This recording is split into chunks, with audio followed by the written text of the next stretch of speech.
Hey guys, welcome to our channel I Study 2.0, and in this lesson we will continue our chapter Rise of the Nationalism in Europe.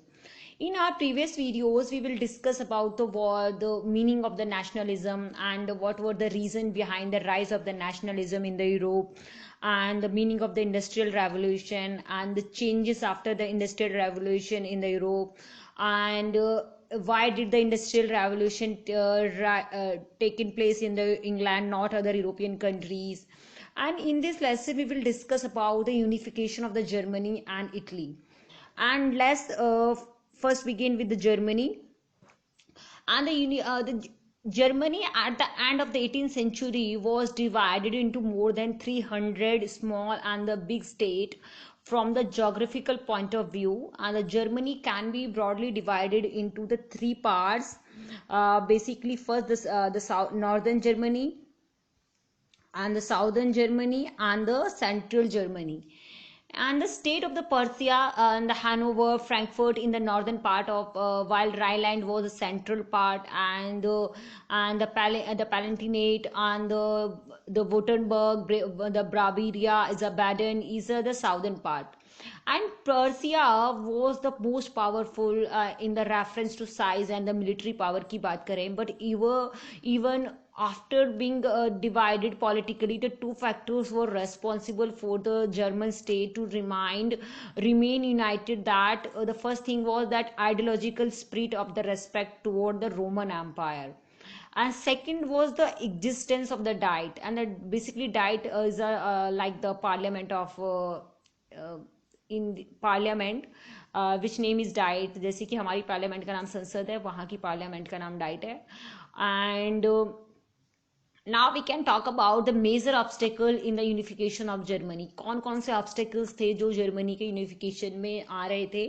तो firstly we have talk about the interference of the Austria. The problem of the Germany, it is a major problem थी Germany, क्योंकि Austria का बहुत ज़्यादा interference था in Germany. Second क्या था कि जो economic and communal the communal and social and the political differences थे इन जर्मन स्टेट में, वो भी बहुत ज़्यादा थे, क्योंकि अलग अलग आइडियोलॉजी के लोग रह रहे थे, अलग अलग तरीके के लोग थे, मतलब इकोनॉमिक कंडीशन की बात करें.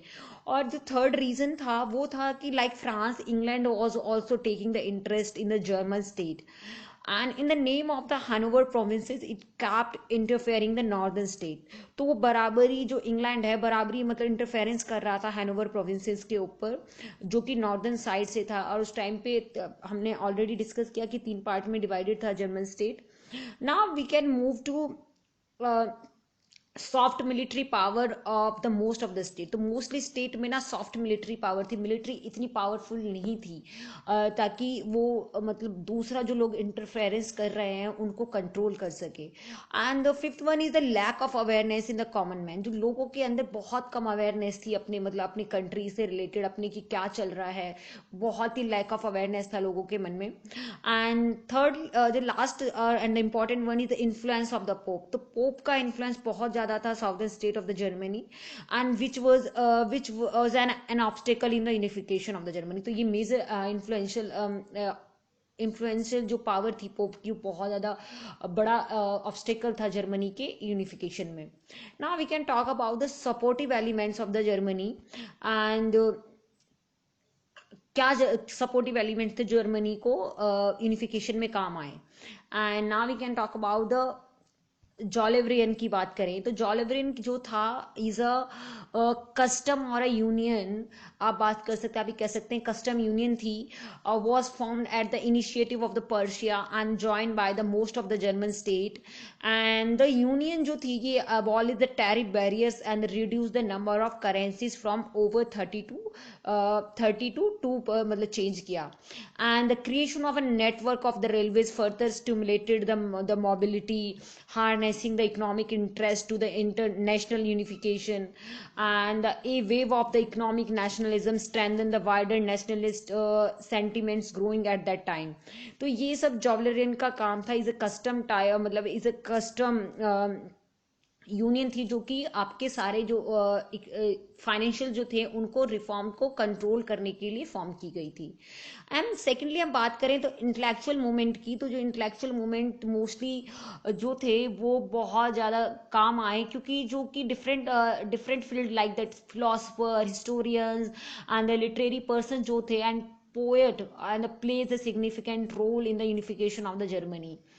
And the major philosophers like that the Hardenberg थे उस टाइम पे, और Hein played a main role who filled the German hearts with the feelings that the German race is a supreme in human beings. तो इस तरीके की feelings लोगों के मन में डेवलप की गई कि जो जर्मन रेस है वो बहुत ज़्यादा सुप्रीम है सभी ह्यूमन बींग्स में। एंड और उनको क्या हुआ, उनकी फीलिंग्स को बहुत ज़्यादा मतलब जर्मन्स की फीलिंग्स को इग्नाइटेड किया जा रहा था, नेशनलिस्ट फीलिंग उनके अंदर डेवलप की जा रही थी। The patriotic organization was set up that time, जिससे कि लोगों का क्या हो रहा था, मोरल अपलिफ्टमेंट ऑफ द हो रहा था जो जर्मन पीपल थे उनके। इस तरीके के लोगों को मतलब इन लोगों ने बहुत इंपॉर्टेंट रोल प्ले किया that time unification of the Germany. Thirdly हम बात करें इंडस्ट्रियल डेवलपमेंट की, तो इंडस्ट्रियल डेवलपमेंट बहुत ज़्यादा हुआ क्योंकि जो जॉवलरियन था उस टाइम पे, extension of the Zollverein and the trade industry got a chance for the development in the Germany. And at that time the Persia and the Russia both were considered to be the foundation of the stone of every industry. उस time पे इनको stone of the every industry माना जाता था। And हम thirdly बात करें contribution of the Bismarck, तो बिस्मार्क का जो कॉन्ट्रीब्यूशन था वो बहुत ही ज़्यादा मतलब इम्पॉर्टेंट रहा उस टाइम पे, क्योंकि उस टाइम पे तीन तरीके की उनके टाइम पे जो तीन कंट्रीब्यूशन है उनके वो थे कि war with the Denmark and the treaty of the Gastein and the treaty of Austria Prussia and the Prague and the Franco Prussian war and the Frankfurt treaty. अब हम फर्स्टली बात करें तो जो बिस्मार्क थे वो क्या थे, एक रिप्रेजेंटेटिव थे आर्मी के that time.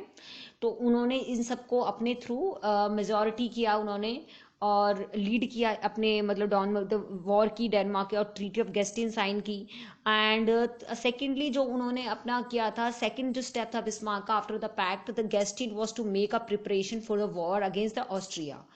And one side Bismarck started the preparation for war, and other hand by the means of the diplomacy he started making effort to nation, क्योंकि ये बहुत ही अच्छे डिप्लोमेट माने जाते थे, क्योंकि एक इंटरनेशनल जो इनको इंटरनेशनल सिचुएशंस का भी बहुत ज़्यादा मतलब आइडिया था, इसलिए इनको रिप्रेजेंटेटिव बनाया गया था आर्मी का। and the international scenario was also conducive at that time for this work, and England was following the policy of the non-interference in the European state। तो उस टाइम पे इंग्लैंड ने नॉन इंटरफेरेंस पॉलिसी को बहुत follow किया था।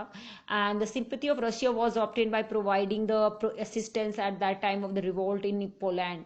And France was persuaded to remain neutral in the promise of getting a certain part of the territory of the Rhine. तो उसको एक प्रॉमिस किया गया था कि हम आपको राइन की टेरिटरी दे देंगे। तो इस टाइम पे तो फ्रांस था वो भी बहुत साइलेंट था, न्यूट्रल था, उसको किसी की साइड नहीं था। हम थर्डली बात करें जो बिस्मार्क का कॉन्ट्रीब्यूशन था वो था Persian war and the Frankfurt treaty. France had that expectation that it would get a part of Rhine if Persia and Austria remain neutral, and thus its border could extend up to Rhine River, but the Bismarck ignored this. And the victory of Persia and the formation of the Northern German Union gave a setback to the international image of the France. And the French politicians were the demanding for the revenge of the Sadova on the side, and Napoleon III की बात करें wanted to regain his lost prestige, so both of nations were looking at the war at that ultimate solution to their respective problems। अब हम लोग बात करें the बेसर और जो रीजंस थे that time, and the nationalism feeling बहुत ज़्यादा स्प्रेड हो रही थी मिडिल क्लास जर्मन्स के अंदर, और जो years overseen that Austria, Denmark, France ended with Persian victory and completed the process of the unification, and the nation building process of the Germany had demonstrated dominance of the Persian state over the state power, and the new state placed a strong emphasis on the modernizing the currency and the banking and the legal and the judicial system in the Germany। तो ये बहुत important role play किया था unification of the Germany में। Now let's move to the unification of the Italy। Italy की बात करें तो that time victories of the Napoleon had a great impact on the unification of the Italy. तो Napoleon का जो victory थी बहुत इम्पैक्ट डाला इटली के ऊपर।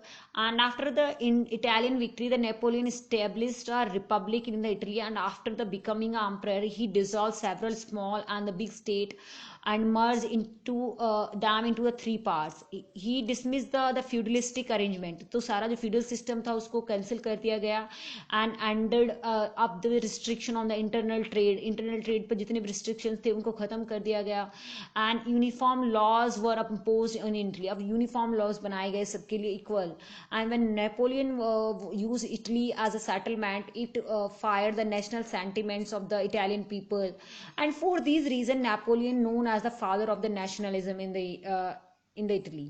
तो इसलिए उनको इटली का वो माना जाता है। और अब ऑब्स्टेकल की बात करें तो ऑब्स्टेकल्स क्या क्या थे यूनिफिकेशन में। तो पहली बात करें presence of the reactionary foreign supremacy in the Italy was a major obstacle. जितनी भी जो फॉरेन रिएक्शनरी प्रेजेंस थी इटली के टाइम पे वो मेजर ऑब्स्टेकल बन रही थी। दूसरा लाइक दैट इन्होंने मतलब कुछ कुछ हैं जैसे कि हम बात करें लोम्बार्डी था, Venetia was a direct control and the Modena and the Tuscany were the control by the princes of the Austria. जो Pope wanted to maintain his rule on his own state of Rome. तो Rome पे जो मैंने बताया था Roman empire में mostly Pope system था, जो हेड ऑफ द स्टेट हुआ करते थे वो मोस्टली पोप हुआ करते थे। तो वो एक मेजर रीजन था क्योंकि वो अपना कंट्रोल स्टिल मेंटेन करना चाह रहे थे। थर्डली बात करें Italy was mainly divided into 3 political units and which was a major obstacle in that time. And fourthly बात करें after the fall of the Napoleon the feudalistic system जो था and the nobility section of the Italy wanted to reestablish feudalism. Again वो feudalism को establish करना चाह रहे थे। And the land tenancy system because of the nobility had that fear of the losing their influence after the unification. इसका ये एक main reason था। फिफ्थली हम बात करें the national consciousness was not awaken in the Italy so far. तो national consciousness किसी के मन में नहीं थी that time. And all the state had their own tradition and the custom. सभी स्टेट का अपना खुद का ट्रेडिशन और कस्टम था। And no state would like to stay in the communion with another. तो कोई भी स्टेट किसी के साथ कम्युनियन नहीं रहना चाहता था, एज ए कम्युनिटी में नहीं रहना चाहता था। And another obstacle the unification of Italy was that there is a no single opinion on the fact that किसी का कोई सिंगल ओपिनियन नहीं थी, बहुत ज़्यादा आइडियोलॉजी बेस्ड था। इतनी सारी आइडियोलॉजी थी कि शुड ये था कि यूनिफिकेशन शुड बी परफॉर्म, कैसे अंडर होगा इतनी सारे। तो उस टाइम पे दो बहुत इंपॉर्टेंट लीडर थे that Mazzini and the Garibaldi wanted the unification of Italy in the form of a republic and which the Gioberti was in favour of the union of the state under the Pope. तो जो Gioberti था वो favour था union of state under the Pope के influence में था। And the major organisation की बात करें at that people was supported the unification. The Carbonari था the secret institution was set up that time and people of all section were included in this. एक secret तरीके के secret institution बनाए जाते थे। And this output had two major objective basically the root out the foreigner from the Italy, उनको बाहर करना जो फॉरेनर्स थे जितनी भी, and establish A legal independence setup करना। Failed in its objective due to the absence of influential leadership. तो कोई इन्फ्लुएंशियल लीडरशिप नहीं, तो इस तरीके की सारी सीक्रेट चीजें फेल हो गई। दूसरा in young Italy for the dissemination of his goal. तो young Italy was established that time by Mazzini and which soon took the place of coronary in the national movement of the Italy. And Mazzini trusted that youth of Italy। तो मतलब उन्होंने जो Mazzini थे उनको trust था कि जो youth है इटली की वो बहुत ज़्यादा रेस्पॉन्सिबल हो सकती है। He said that if revolution is bring about in a society and the leadership should be handed over by to the youth because they have immense power in their heart। तो उनका जो main reason था youth के ऊपर believe करने का यही था कि भाई ऐसा कुछ होने लगा आगे चल के तो यूथ के पास बहुत इमेंस पावर है। And Italy offered that possibility of the economic development and the political dominance। तो ये भी बहुत सारी चीज़ें थी। And Italy was neither A revolutionary और नॉर अ डेमोक्रेट। तो जो इटली था वो ना तो डेमोक्रेट था ना ही एक रेवोल्यूशनरी था। And the Italian population among the home rates of illiteracy were high and remain blissful unaware of the liberal nationalist ideology. तो मोस्टली जो इटालियंस लोग थे वो इलिटरेट थे और उनको बिल्कुल ही अनअवेयर थे कि जो ये लिबरल नेशनलिस्ट आइडियोलॉजी है किस तरीके से काम करेगी। एंड तो इसमें बहुत सारे जो लीडर्स का भी रोल प्ले किया, जैसे काउंट कैमिलियो जो थे वो वॉज बहुत ही ज़्यादा उनका मिलिट्री एजुकेशन थी उनके पास, उन्होंने बहुत रोल प्ले किया इसमें यूनिफिकेशन में। तो internal policy reforms and foreign policy of the Cavour made the unification of Italy complete. तो इन्हीं की जो कुछ पॉलिसीज थी उसी से यूनिफिकेशन हुआ, इटली का कंप्लीट हुआ। एंड और हम बात करें the contribution of Cavour in the unification, तो ओनली जो Piedmont of the Sardinia is capable for the unification of the Italy. तो जो सर्डानिया पॉइंट था वो a ruler of the Victor Emmanuel, तो Italy state through the power that time. And और हम assistance of the Napoleon and attainment of the Lombardy, तो इनका एक ये था कि जो एम्परर नेपोलियन थे उन्होंने month of a near border of Sardinia enjoying the vacation, and the France would provide a military assistance of the 2 lakh soldier in case of war between Austria and Sardinia, and the Naples and the Sicily would remain state of the Pope as well. Now we can talk about the strange case of the Britain. अब Britain की बात करें कि जो Britain का case था strange क्यों था। And model of the national and the nation state, some scholar have argued that it's great Britain, and it was the result of the long drawn out of process, and that the United Kingdom of Great Britain mean the effect that England was able to impose its influence on the Scotland, and the British Parliament was henceforth dominated by English members, and Ireland was forcibly incorporated in the UK in 1851। तो England Ireland को मतलब forcefully incorporated कर लिया गया UK के अंदर। And the British flag and the national anthem and the English language were actively promoted, and the older nations survived only as a subordinate partner on this union। And next move to the visualizing the nation. अब जो visualisation थी उस time पे nation की, तो while it was enough to represent a ruler through a portrait और a statue, तो उस टाइम पे बहुत सारी इस तरीके की चीज़ें बनाई जा रही थी जिससे कि आप अपने नेशन को रिप्रेजेंट कर सके बाय स्टैचू, बाय किसी की मतलब पिक्चर, रिप्रेजेंटेटिव्स के थ्रू उनको शो किया जा रहा था। तो कुछ कुछ ऐसी चीज़ें मेंशन की जा रही थी in that time. And in other words they represented as a country as if it a person were। तो इस तरीके की चीज़ें बनाई गई। एंड द जर्मेनिया पे दैट बहुत सारी and the nations were then portrayed as a female figure, मतलब एक फिगर के थ्रू या फीमेल फिगर के थ्रू एक नेशन को ना रिप्रेजेंट किया जा रहा था। एंड दैट टाइम द जैसे कि Germania the German sword protect the German Rhine, तो एक इंस्क्रिप्शन बनाया गया इस उनको एल्गेरी बोला जाता था, allegory. The female figures become allegory of the nation as a proud of the nation है, आप कह सकते हैं बेसिकली।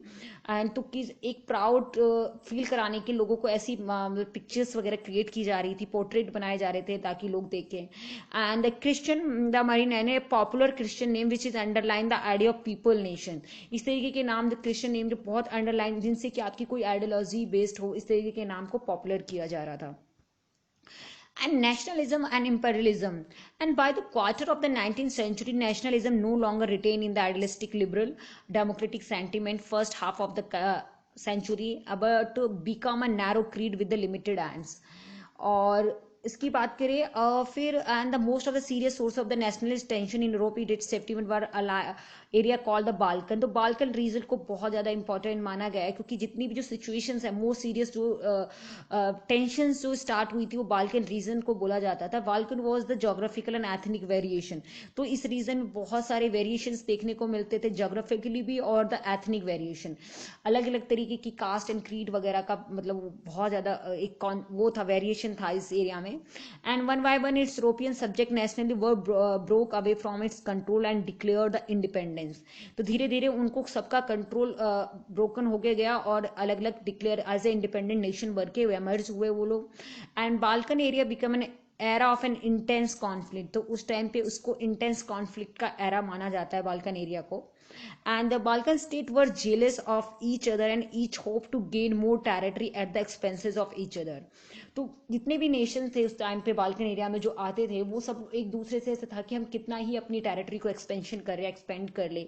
तो ये एक मेन रीजन था, जेलेसी थी सब में अपने आप को एज एमर्ज करने की, मोस्ट पावरफुल नेशन एमर्ज करना चाहते थे सब। तो I hope all you understand this lesson very well and that's all, thank you.